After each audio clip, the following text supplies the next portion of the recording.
Hello प्यारे बच्चों, बहुत बहुत स्वागत अपने YouTube channel commerce with Sanjeev sir में। और मैंने जल का जो एक वीडियो बनाया था उसमें मैंने कहा था कि एक ही वीडियो में आपको जल बनाना सिखा दूंगा। तो वो वीडियो आपने देखा और आप लोगों के कमेंट आए, बड़ा अच्छा लगा। ओके, मैंने कहा था ना कि देखो, किसी भी अगर न्यूमेरिकल वाले चैप्टर को सीखना होता है तो उसकी अपनी एक टेक्निक होती है, एक ट्रिक होती है। तो उस ट्रिक के थ्रू ही आप सीखोगे तो बहुत जल्दी सीख जाओगे।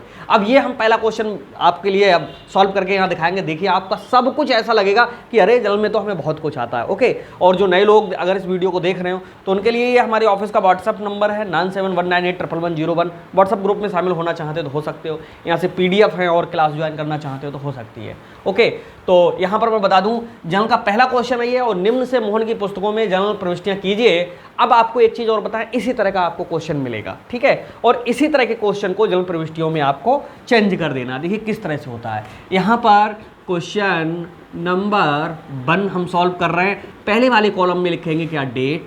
यहाँ पर लिखेंगे पार्टिकुलर्स। अब इंग्लिश में सॉल्व करना है LF अमाउंट और अमाउंट। बिल्कुल ना घबराएं, हर चीज़ इंग्लिश में आपको रटती हुई चली जाएगी और बहुत ईजी लगेगी। जैसे जब बनाना हमने सिखा दिया वैसी सारी चीज़ें हम कन्वर्ट करना सिखा देंगे। देखो स्टार्टिंग कहाँ से करते हैं, जो डेट यहाँ पर होती है उसी डेट को ले लेते हैं। 1/4/22 है, आप भी डालिए 1/4/2022। ओके, आप यहाँ पर डालिए। अब देखो 10,000 रुपये से व्यापार आरंभ किया। हमने 3 खाते बताए थे, कौन सा, एक व्यक्तिगत खाता, दूसरा वास्तविक खाता और तीसरा नाम मात्र खाता। उन्हीं खातों के रूल्स आप याद कर लो, ठीक है। व्यक्तिगत का जो रूल था वो था पाने वाला ऋणी और देने वाला धनी।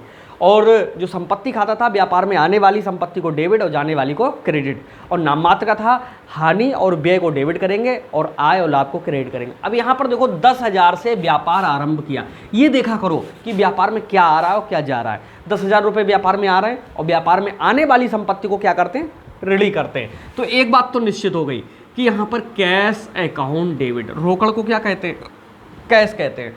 तो कैश अकाउंट डेबिट, ठीक है। अब व्यापार आरंभ जब करेंगे तो व्यापार में लगा हुआ धन पूंजी बन जाता है, और जो पूंजी होती है वो देने वाला होता है कौन, ओनर। तो ओनर का तो नाम यहाँ इसलिए नहीं आएगा क्योंकि उसी की पुस्तकों में बनाना journal entries in the books of Mohan. तो मोहन का तो नाम आएगा नहीं, बल्कि उसकी क्या आ जाएगी, पूंजी आ जाएगी। तो क्या आ जाएगा, टू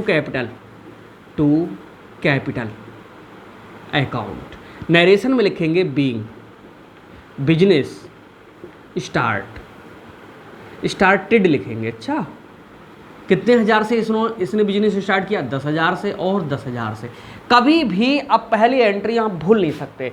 यानी जब भी बिजनेस स्टार्ट होगा तो 2 चीज़ें हो सकती हैं आपके एग्जाम में। एक चीज़ और चीज़ आ सकती है कि 10,000 रुपये के 10,000 रुपये तथा 8,000 के माल से बिजनेस आरंभ किया तो क्या करते, कैश अकाउंट डेबिट। और जो माल दिया है तो उसको गुड्स अकाउंट तो होता नहीं है, परचेज अकाउंट करके आता, purchase account debit, to capital बनता जा करके। लेकिन केवल रुपए से व्यापार आरंभ किया तो कैश अकाउंट डेबिट और टू कैपिटल। पहली एंट्री हो गई 10,000 और 10,000।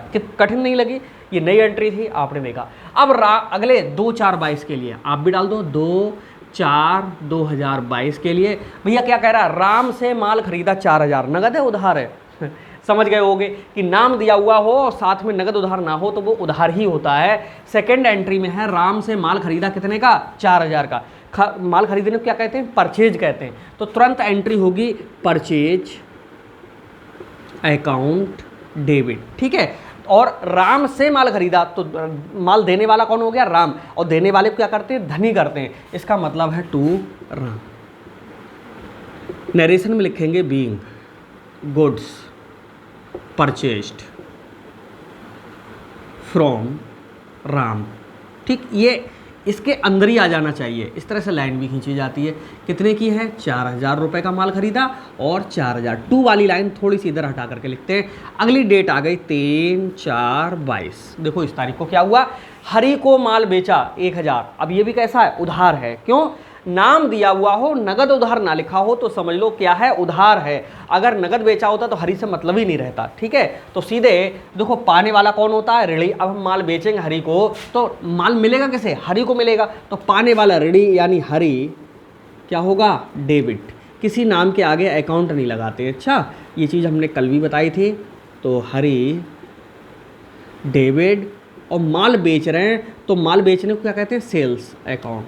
नरेशन में लिखेंगे बीइंग गुड्स सोल्ड। ओके, अगर एक बार में समझ नहीं आया तो इसे रिपीट करके 2 बार देख लेना, लेकिन इसको अगर जितना आप देखोगे उतना ही अच्छा समझ में आ जाएगा। हरी को हमने माल बेचा तो पाने वाला हरी हुआ, कितने रुपए का माल है 1000 का, यहाँ पर भी डालो 1000 और यहाँ पर भी डालोगे 1000। और अंग्रेजी में माल बेचने को सेल्स कहते हैं, तो टू सेल्स अकाउंट। मुश्किल से 3-4 क्वेश्चन करोगे तब तक एंट्रियाँ ही रट जाएंगी, ठीक है। नेक्स्ट है दिनेश को नकद, अब देखो यहाँ तुरंत आ गया क्या, नकद माल बेचा, तो दिनेश से मतलब ही खत्म हो गया भाई। नकद माल बेचेंगे तो हमें क्या मिलेगा, पैसा मिलेगा। जो व्यापार में संपत्ति आती है उसे ऋणी करते हैं, यानी तुरंत समझ जाओ कि यहाँ पर कैश अकाउंट डेबिट होगा, और माल बेचने को ऊपर सेल्स लिखा तो टू सेल्स अकाउंट। अब ये एंट्री एक सी क्यों रखी गई इस क्वेश्चन में, नीचे बीइंग गुड्स सीधे लिखोगे क्या, सोल्ड, ठीक है। कितने रुपए का माल था, इनको बेचा हुआ दिनेश को 1500 का, और यहाँ पर भी 1500 का, ठीक है। डेट यही डाल देंगे 4/4/22, ठीक। अब देखो ये उधार बेचा था तो नाम डेबिट हुआ था क्योंकि उसमें पैसे नहीं मिल रहे थे, और ये क्या हुआ है कि ये नगद बेचा है तो पैसे मिल रहे हैं, तो cash account debit, to sales, और टू सेल्स यानी रहा सेल्स ही, ठीक है। ऐसी छोटी छोटी बातों को पॉइंट करते चलो।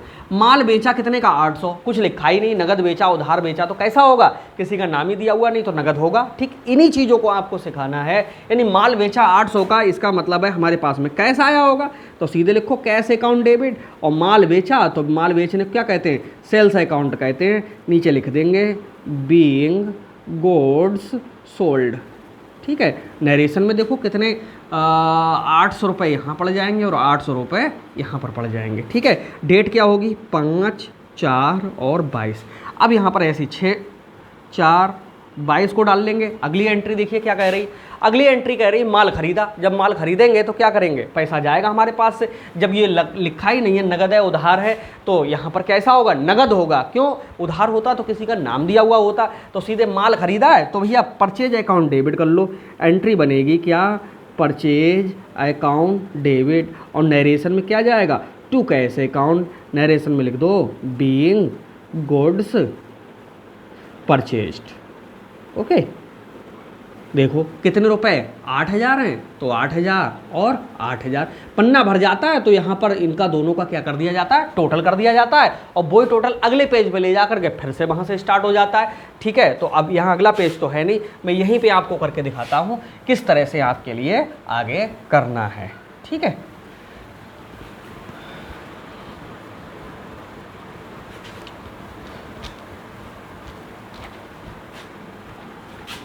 ठीक इतने में ही आ जाएगा। देखो क्या हुआ, फिर से लाइनें खींच देते हैं थोड़ी सी जिससे आपके समझ में आ जाए, ठीक है। इस तरह से अब हम कहाँ तक निपट चुके हैं, यहाँ तक 7/4 की एंट्री होगी। अब ये जो अगर हम टोटल करते हैं तो टोटल कितना आता है, 4 और 10 14, 1 15, 1 16, 16.5 और 8 6 8 14, 24.5 25 300, यानी यहाँ पर जो टोटल आता तो वो 25 300, और यहाँ पर भी पिछला टोटल 25 300, बैलेंस एफओ, एफओ का मतलब फॉरवर्ड, ठीक है।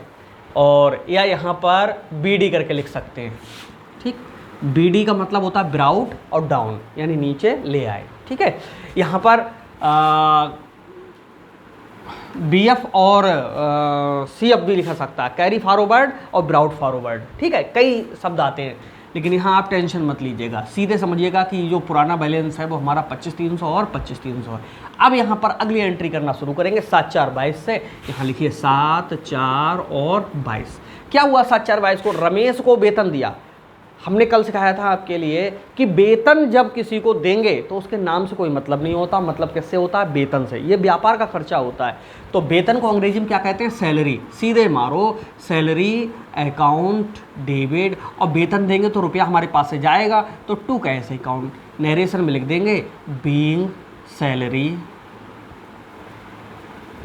पेड टू, लिख सकते हो किसके लिए दिए, रमेश को दिए तो रमेश, ठीक है। और यहाँ पर लाइन खिंच जाती है, प्रत्येक इसमें ये 3 लाइनों तक ही लाइन खींचती है, ठीक है, यहीं यहीं बीच बीच में लाइन खींचती है, ठीक है, और कहीं नहीं खींचती है। तो ये कितने का दिया है हमने 3000 का, तो यहाँ पर लिखो 3000 और यहाँ पर भी 3000। दिनेश को मजदूरी दी। अब ठीक इसी प्रकार से दिनेश से मतलब नहीं है, मजदूरी को अंग्रेजी में पता है आप लोगों को क्या कहते हैं, वेजेस कहते हैं, ठीक है। डेट क्या रहेगी 8/4/22 को वेजेस, भाई सैलरी दी तो सैलरी अकाउंट डेबिट, यहाँ वेजेस दे रहे हैं तो वेजेस अकाउंट डेबिट, WAGES होता है, वेजेस अकाउंट डेबिट। और यहाँ पर भी कैश गया था तो यहाँ पर भी क्या आएगा, कैश ही आएगा, यानी टू कैश अकाउंट, ठीक है। नरेशन में लिखेंगे बीइंग वेजेस पेड, ठीक। अमाउंट यहाँ पर डाल दो, कितने रुपए मजदूरी दी है, यहाँ 500 दी है और यहाँ पर भी कितनी दी है, 500 दी है।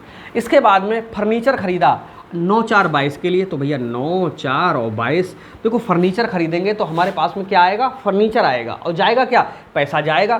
तो फर्नीचर अगर खरीदेंगे तो एंट्री बनेगी फर्नीचर अकाउंट डेबिट और टू कैश अकाउंट। नरेशन में लिखा जाएगा बीइंग फर्नीचर परचेज्ड, ठीक, बीइंग फर्नीचर परचेज्ड। कितने रुपए का फर्नीचर खरीदा था, 1000 और 1000। व्यापार में दोनों संपत्तियां थीं, कैश जा रहा था वो भी संपत्ति था, फर्नीचर आ रहा वो भी संपत्ति है।